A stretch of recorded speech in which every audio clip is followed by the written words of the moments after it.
Hey there.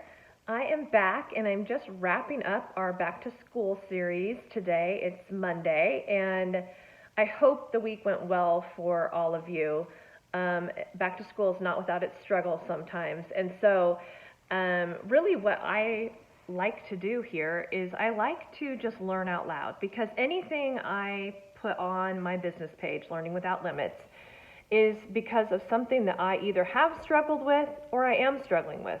Not because I'm an expert saying, oh, guess what I know that I'm going to tell you. No, it's because either with my health or my weight or parenting or education or whatever it is, it's something that I've gone down a rabbit hole because I needed help and support. And I'm just sharing with you what I've found, and that has worked for me. And I often have thought, as my kids have gotten older, there are so many things that I wish I would have known when they were little. Things that I didn't learn professionally, things that I learned through struggle and through trial and error and through mistakes. And so I just want my hindsight to be your foresight. And I want to offer to parents um, just little nuggets that they may not be aware of where they can go, oh, that might be helpful. I'm glad I know that. So today I'm just going to leave you with, I think, one or two things that are just really profound for me and things I wish I would have known when my kids were younger. One is let them struggle when they're little, when the stakes are low, where the cost of a mistake is small. Because, when they're little, we want them to be happy, we want them to be enjoying school, and we want to fix it and make it better for them. And that is so well intentioned and so loving. And yet, we steal from them their ability to learn how to deal with the struggle and the negative emotions and how to do it for themselves independently. And the cost of a mistake when you're 6 is what? Feeling really sad or breaking something, or they're little mistakes. The cost of a mistake when you're 16 or 18 or 20 can be life or death. It can be drugs and alcohol. It can be a car accident. It can be what you're going to do with your life, where you're going to go to college, if you're going to go to college at all, what job you're going to have. These are big, big things.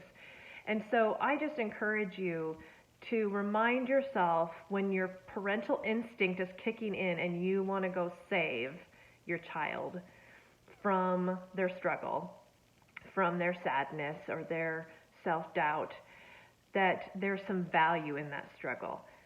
Of course, provide nurturing and of course provide boundaries around it, but allow some struggle and be okay with it because the stakes are low when they're little and they can learn and practice when the risk is little and low.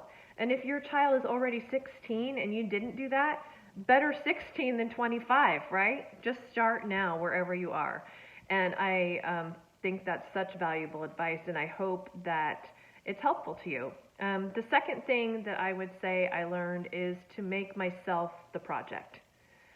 I think that when our children struggle, we make them a project. The appointments and the plans and the reading and all the things we're going to do to fix and support the problem becomes our project.